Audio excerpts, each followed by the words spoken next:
हाय दोस्तों, नमस्कार। हम आप लोग के बीच लगन गीत सुनाने जा रही हूँ। अच्छा लगेगा तो मेरा गीत के दिल से लाइक, सब्सक्राइब एंड शेयर जरूर कीजिएगा। आंगन के सीमाए पापा दुआरे घनी बगिया दुआरे घनी बगिया। अरे काई उनकर खैल हो पापा काई रे लवलऊ धरिया काई रे लवलऊ धरिया। अरे पनवा उनकर खैनी हो बेटी कसैलिया लवनी धरिया कसैलिया लवनी धरिया।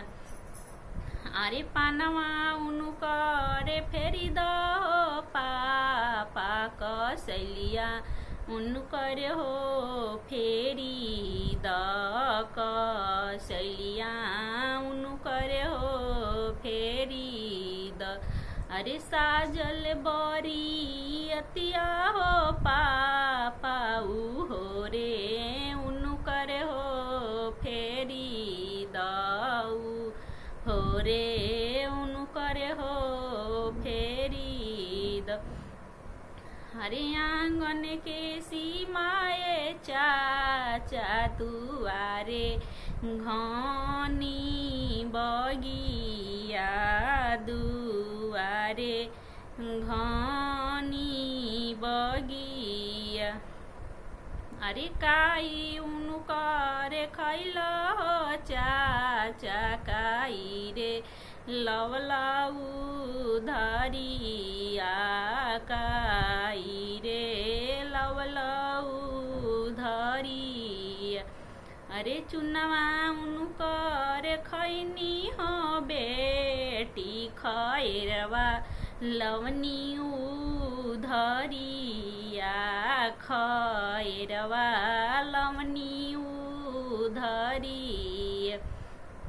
अरे चुनवा उनकर फेरि दहो चाचा खैरवा उनकर हो फेरि द खैरवा उनकर हो फेरि द। अरे साजल बरी अतिया हो चाचा हो रे उनकर हो फेरि दऊ हो रे उनकर हो फेरि द। अरे आंगन के सीमा हो भैया दुआरे घनी बगिया दुआरे घनी बगिया। अरे काई उनकर खैल हो भैया काई रे लवलऊ धरिया काई रे लवलऊ धरिया। अरे चुनवा पन्नवा उनकर खैनी हो बाही नी खैरवा लवनी धरिया खैरवा लवनी धरिया।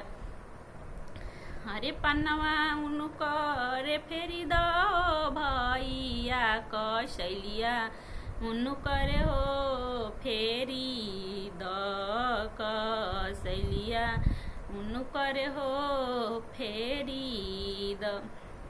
अरे साजल बरी अतिया हो भैया हो रे उनकर हो फेरि दऊ हो रे उनकर हो